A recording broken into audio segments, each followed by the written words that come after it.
আসসালামু আলাইকুম। আমরা জানি সূরাতুল জিলজালে আল্লাহ তাআলা কয়েকটি আয়াত নাজিল করেছেন। এই ৮টি আয়াতের ভিতরে কিন্তু আমাদের অনেক কিছু শিক্ষা রয়েছে। দেখুন, বিসমিল্লাহির রহমানির রহিম। ইজা জুলজিলাতিল আরদু জিলজালাহা, যখন পৃথিবী তার কম্পন প্রকম্পিত হবে।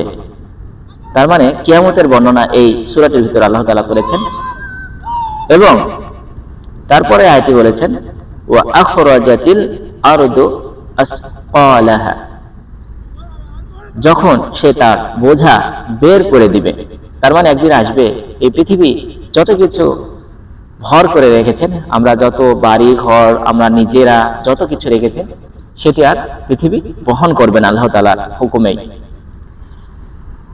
তার পরবর্তী আয়াতে ৩ নম্বর আয়াতে আল্লাহ তাআলা বলেছেন ওয়া ক্বালাল ইনসানু মা লাহা, এবং মানুষ বলবে এর কি হলো, একে অপরকে বলতে থাকবে সেই দিনের কথা। এর পরবর্তী আয়াতে আল্লাহ তাআলা বলেছেন ইয়াউমা ইদিন তুহাদ্দিসু আখবারাহা, সেদিন সে তার বৃত্তান্ত বর্ণনা করবে। বিআন্না রাব্বাকা আওহা লাহা, কারণ আপনার পালনকর্তা তাকে আদেশ করবেন। ইয়াউমা ইদিন ইয়াসদুরুন নাসু আশতাতা'আন লিইউরা আমালাহুম, সেদিন মানুষ বিভিন্ন দলে প্রকাশ পাবে যাতে তাদেরকে তাদের কৃতকর্ম দেখানো হয়।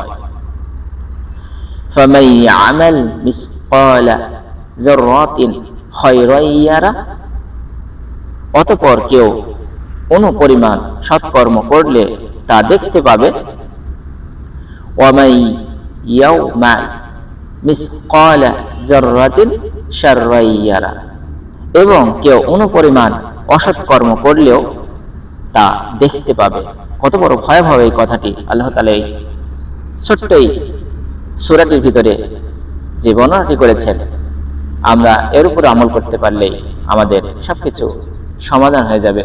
আল্লাহ তাআলা যেন আমাদেরকে তৌফিক দান করেন এই সূরাটির এই ৮টি আয়াতের উপর আমরা যেন আমল করতে পারি। আল্লাহ তাআলা যে মেসেজটি দিয়েছেন, অবশ্যই যেন আমরা কাল কিয়ামতের মাঠে শর্মিন্দা না হতে হয়, মাথা নিচু করে দাঁড়াতে না হয়, মাথা উঁচু করে যেন আল্লাহ তাআলার দরবারে আমরা সিজদাকারীদের কাতারে আমরা যেন দাঁড়াতে পারি, রুকুকারীদের কাতারে যেন আমরা দাঁড়াতে পারি, এবং আল্লাহ তাআলার অনুগ্রহ যাদেরকে দান করা হয়েছে সেই সকল ব্যক্তিদের কাতারে যেন আমরা দাঁড়াতে পারি।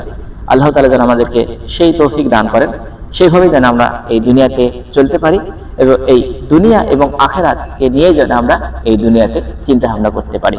শুধু দুনিয়ার মোহে পড়ে থাকলে হবে না, আমাদেরকে অবশ্যই আল্লাহ তাআলার দরবারে ফিরে যেতে হবে। আমরা চেষ্টা করব ইনশাআল্লাহ আল্লাহ তাআলা যেন আমাদেরকে তৌফিক দান করেন।